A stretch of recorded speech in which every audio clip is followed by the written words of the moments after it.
Hello friends, welcome to Foods of India. இன்னைக்கு நம்ம பார்க்க போற ரெசிபி மழைக்காலத்துல அதிகமா கிடைக்கக்கூடிய இந்த அதலக்காய் தான். இந்த அதலக்காயில இன்னைக்கு நம்ம பொரியல் ரெசிபி பார்க்கலாம். இந்த அதலக்காய் தரையில தான் படர்ந்து வளரும். அதனால இத தண்ணியில நம்ம நல்லா 2 தடவை கழுவி எடுத்துக்கணும். அதுக்கு அப்புறம் இதனோட 2 நுனியையும் இந்த மாதிரி நம்ம உடைச்சு எடுத்துக்கணும். அதலக்காயை நறுக்கி சமைக்காம அப்படியே முழுசா போட்டு சமைச்சோம்னா அதனோட கசப்பு தன்மை அந்த அளவுக்கு தெரியாது. அதே மாதிரி இதில் இந்த மாதிரி விதைகள் இருக்கும். இந்த விதைகளை எடுத்துட்டு நம்ம சமைக்கக்கூடாது. இந்த விதைகளில் தான் நம்மளுக்கு அதிக சத்துக்கள் இருக்குது. இப்போ நல்லா கழுவி சுத்தம் பண்ணி எடுத்த அதலக்காய் 300 கிராம் இருக்குது. இப்போ இதை வச்சு நம்ம பொரியல் ரெசிபி பண்ணிடலாம்.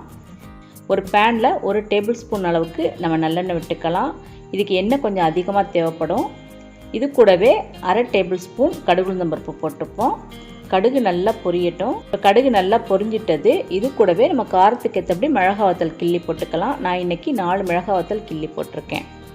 காரம் அதிகமாக இருந்தால் தான் அதலக்காயோட கசப்பு தன்மை தெரியாது. அதனால் நம்ம 4 மிளகாய் வத்தல் அல்லது 5 கூட நம்ம போட்டுக்கலாம். இப்போ இது கூடவே பொடியாக நறுக்கி வச்ச சின்ன வெங்காயம் 5 போட்டுப்போம். இப்போ வாசத்துக்கு நம்ம கொஞ்சமாக கறிவேப்பிலை போட்டுப்போம். வெங்காயம் வதங்குறதுக்கு தேவையான நம்ம உப்பு போட்டுக்கலாம். வெங்காயம் பாதி அளவு வதங்கினதுக்கப்புறம் நம்ம எடுத்து வச்சுருக்க அதலக்காயை இதில் போட்டு வதக்கிப்போம். இது கூடவே 1/4 டீஸ்பூன் மஞ்சள் தூள் போட்டுப்போம். இந்த அதலக்காயை நம்ம தண்ணி விடாமல் வதக்கணுன்னா கசப்பு தன்மை அதிகமாக தெரியாது. அதனால இந்த எண்ணெயிலே இதை நல்லா நம்ம வதக்கி எடுத்துப்போம்.